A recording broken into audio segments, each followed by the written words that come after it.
is not boxing. This is not sport.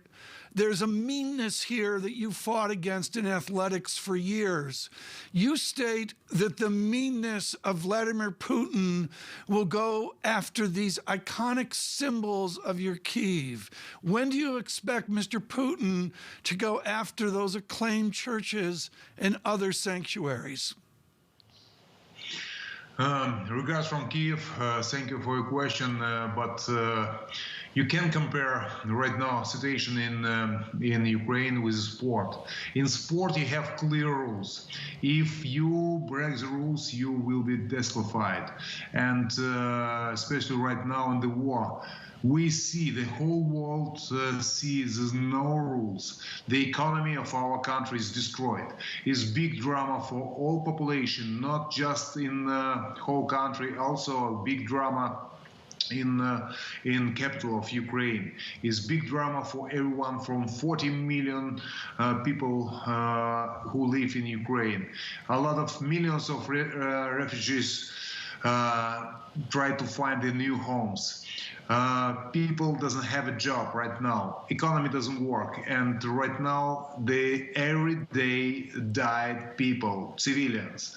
And I told many times, this war, senseless war, is genocide of Ukrainian population because our city is destroyed. I'm talking about Mariupol, Kharkiv, Chernihiv, Bucha, Gostomel, Irpin, and other cities which actually destroyed, and it's big drama. Vitali Klitschko, the mayor of Kyiv, with us today. We are so glad to get a sense of what's going on, but also horrified by what you talk about. How much will it cost to rebuild the Kyiv of old?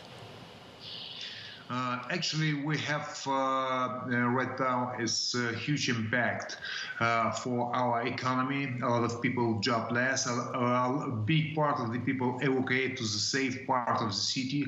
We have more than 200 buildings which totally destroyed.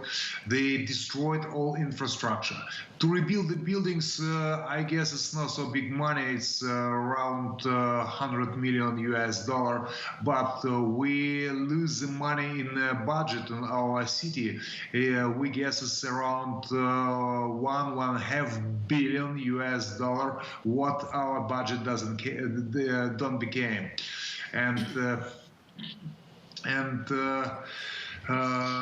Also, I told you about the numbers right now, but we don't know how long will be the war and how much it will be cost in the next couple of weeks, maybe months, maybe years. Mayor, this is a delicate question. We hear about 40% of the businesses in Kyiv have reopened. Some people are trying to come back to their homeland. How many people do you expect, what proportion of people do you expect not to return because of the threat and because of the war? People is afraid, and right now the people ask me as general manager of our hometown, we have to come or not, we stay in other places. I tell to everyone right now, we can't guarantee the safety in capital. Just a week ago, the Russian rocket landed in buildings in our hometown, and 5 civilians is dead. A lot of injured. By the way, it's more than 100 people, 200 citizens of our hometown is dead, and 4 children. Right, Mayor.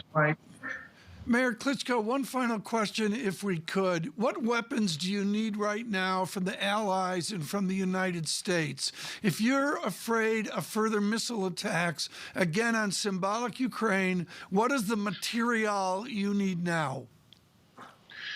We have to cover the air above our heads, but we need heavy weapons. I want to say defensive weapon because we defend our country.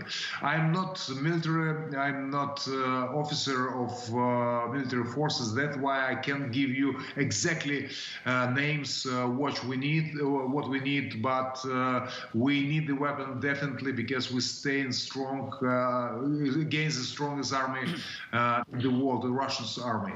And that's why it's will be not enough. And we want to say thank you very much to the United States to support Ukraine. It's very important for us. Right.